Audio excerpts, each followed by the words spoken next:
Uma nova governança mundial. O que você pensa sobre isso? Você deve saber que a China está propondo isso ao mundo, por enquanto está tendo pouca repercussão, e era já, mesmo antes da China se manifestar nesse sentido, a minha visão de que há uma necessidade objetiva e histórica de desenvolvimento dessa nova governança mundial, nesse especialmente ou especificamente nesse momento turbulento, tendendo à violência ou já num nível mais alto de violência do que nas últimas décadas e tendendo a uma pior, um momento de crise estrutural do sistema capitalista mundial, e é por isso mesmo que uma nova governança vai se tornando cada vez mais requerida para as funções que uma governança mundial deve exercer e que a ONU conseguiu, quase conseguiu e hoje certamente não consegue mais. A ONU hoje fracassa completamente e é por isso mesmo que a China está propondo uma nova governança. A minha visão, então, é que isso é completamente necessário, de uma perspectiva histórica de curto e médio prazo, até pensando na longa história, mesmo pensando na história específica do sistema capitalista mundial nos últimos 200, 150 anos, ou ainda no pós-guerra, os 80 anos, o período de existência do sistema ONU, né? Tudo isso me indica que nesse tempo relativamente curto, médio, adiante, alguns anos, poucas décadas, nós vamos marchar para essa nova governança mundial que a China agora, pioneiramente, e com toda a razão, é a China quem deve propor mesmo esse novo desenvolvimento fundamental que vai ser para o desenvolvimento da humanidade nos séculos adiante. Em um aspecto básico, estrutural, né, para nós, eu acredito que os chineses entendam isso, o establishment, né, o técnico da China nessa área entende muito bem que há uma necessidade do ponto de vista econômico que força progressivamente a globalização, como já veio acelerando-se nas décadas, digamos, de 80 até os anos 2010, por aí, quando a crise se instaurou e a partir daí você tem uma posição progressivamente mais regressiva dos liberais, dos conservadores na economia e na política, dominando até grande parte do cenário político mundial, especialmente também, não sem razão, nos Estados Unidos e na Europa, em alguns países da Europa, e hoje, fortemente dentro dos Estados Unidos, nós temos essa posição grandemente, fortemente regressiva em relação à integração mundial. Tarifaço, guerras comerciais, guerras propriamente, um retorno, um né? Uma nova afirmação do imperialismo, o neoimperialismo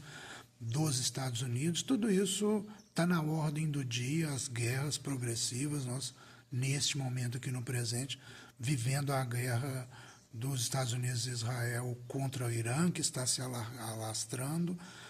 já sem um limite definido e sabe-se o que vai vir daí, né? Não se sabe, na verdade. Ninguém hoje, honestamente, tem condições de prever desfechos. Eu vejo muita gente prevendo isso, aquilo, mas com segurança eu acho que ainda não dá para falar nada, é uma guerra trágica, mais uma guerra extremamente destrutiva, mas até esse progredir, esse avançar, esse crescer das guerras no mundo, está dentro deste contexto de uma grande crise econômica, estrutural no sistema capitalista mundial e atingindo especialmente os países mais ricos, o eixo hegemônico, Estados Unidos, Europa, Japão, associados por aí. Agora, eu tenho, né, nesses últimos vídeos, feito um esforço analítico longo até, né, em vários vídeos, sobre essa situação. E estamos tratando agora especificamente desta ideia e da emergência progressiva de uma nova governança mundial. E isso foi feito, primeiramente, como uma análise circunstanciada ali no segundo semestre de 2024, uma sala de situação sobre o que estava acontecendo, mas fazendo esse retorno sobre os meus próprios passos analíticos, eu estou confirmando as análises que estavam ali, as projeções que foram feitas até agora. Então, nós estamos agora, então, numa sala de situação, revendo, né, uma sala de situação referente ao segundo semestre de 2024, com foco na nova governança mundial. O título dessa sala de situação é especificamente a crise e a nova governança mundiais, né? E chegamos agora numa parte do texto especificamente sobre a nova governança que eu chamei de o predomínio da China socialista. E, até agora, em toda a história do capitalismo mundial, da modernidade, se você quiser, a substituição de uma nação por outra na hegemonia mundial, na liderança, no predomínio, na economia e geopolítica no mundo, culminou com a substituição da moeda do país hegemônico, até então pela nova moeda, pela moeda da nova maior potência mundial, da potência emergente, que passa a ser então a nova moeda mundial de reserva e de trocas dominante no mundo. Do mesmo modo, obviamente, também o maior poderio militar passa das mãos da potência ultrapassada para aquelas da nova superpotência mundial. E até agora isso sempre foi acompanhado de grandes guerras, ainda que não diretamente entre as duas potências nessa transição da hegemonia mundial. Essa transição esteve acompanhada, em geral, de grandes guerras. Mas agora será diferente, será pela via socialista, com o predomínio da China e, objetivamente, por exemplo, isso quer dizer que a China deverá abrir mão desses dois símbolos e instrumentos de dominação internacional. O poderio da moeda global e o poderio armado, o poderio militar, o domínio militar sobre o mundo, que é muito simbolizado na prática, né? Operacionalizado e simbolizado pela ocupação militar de todo o mundo, pelas bases militares extraterritoriais dos Estados Unidos, que são mais de 800 e ocupam o mundo todo praticamente. Isto, com certeza, não pode persistir assim com esse desenvolvimento de uma nova governança mundial, e isso não se dará pela substituição do poderio armado americano pelo poderio armado chinês, simplesmente assim. Ainda que a China precise de um grande poderio militar e que, por isso, inclusive, tenha que ter uma economia pressionada nesse sentido, como qualquer outro país nessa disputa belicista, não há como você ter uma posição de proeminência, ainda que não seja imperialista, como eu acredito que a China não será, mas é de proeminência, é determinante, é polo hegemônico no aspecto econômico e acredito, geopolítico, sem ter que ser e sem ser esse grande domínio militar que antes era da Inglaterra e hoje é dos Estados Unidos no mundo. E não deve também a China buscar constituir a sua moeda como a moeda mundial. Eu acredito que esses dois aspectos fundamentais da organização do sistema produtivo, econômico e social, geopolítico no mundo vão ser diferentes a partir daqui pela emergência da China social e predomínio da China socialista nesse cenário futuro, né? E no qual vai emergir essa nova governança. Eu entendo que somente um sistema financeiro mundial, com um sistema de trocas, moedas, cesta de moedas ou moeda, um valor de referência mundial, um poder militar mundial, que serão os adequados para esse nível de integração em que a gente se encontra. Mas eu preciso fazer um parênteses aqui, que isso não significa, e não está na ideologia dos chineses e nem na minha, a ideia de um governo mundial e, portanto, da eliminação dos países como unidades federativas predominantes. Não. Haverá um processo de federação mundial, confederação. Eu até chamei em algum ponto de confederação de confederações. Isso com certeza vai acontecer, ainda que seja difícil pré-estabelecer como será, mas diversos níveis, focos diferentes de confederações, seja territoriais, seja por identidade econômica, estratégica, tudo isso fará parte, de algum modo, dessa colcha de retalhos que vai se constituir, ou na qual se apoiará essa nova governança mundial. A nova governança, sim, deve ter, eu tratei disso longamente nos vídeos anteriores,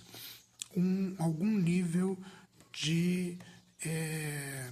institucionalidade militar, de poder militar, confederativo, né? Me parece ser esse o caminho, como eu chamei, referindo a algo que meu pai nomeou, de uma cúpula militar mundial, uma cúpula nesse nível para poder garantir, por exemplo, essa transição de um mundo ocupado militarmente pelos Estados Unidos para um mundo de equilíbrio de forças e predomínio já real no mundo da China como grande potência, sem que ela tenha que exercer este poder, ou sem que ela possa, ou queira até exercer esse poder como um predomínio militar imperialista, que é o que os Estados Unidos hoje fazem, e não resta muita dúvida, né, a partir do que aconteceu nos últimos meses, das ações militares totalmente unilaterais, quase que com tomada, né, no caso da Venezuela, de território, uma tomada indireta. Tudo isso é muito contrário às regras institucionais de ação militar ou políticas do mundo, né, atuais, e que os Estados Unidos sempre foram defensores, de certo modo, mas está claro que já a partir de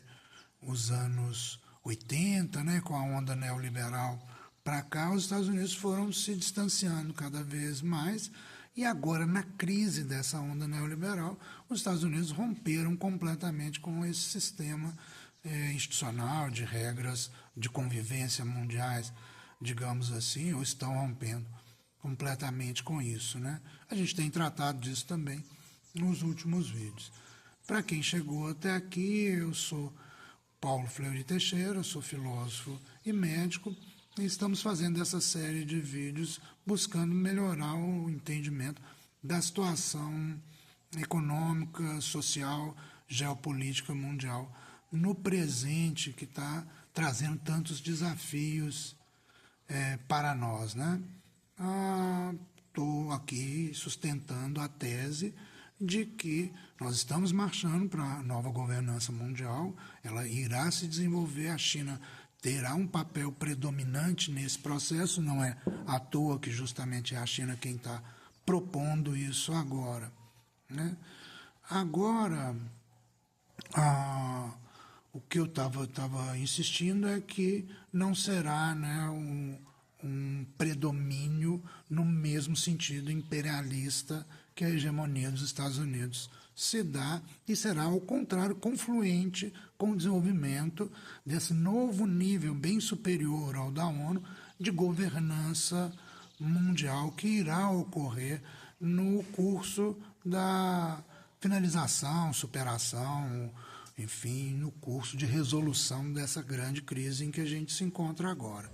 Vamos ficar por aqui por hoje e no próximo vídeo vamos continuar tratando dessa questão do predomínio da China no futuro próximo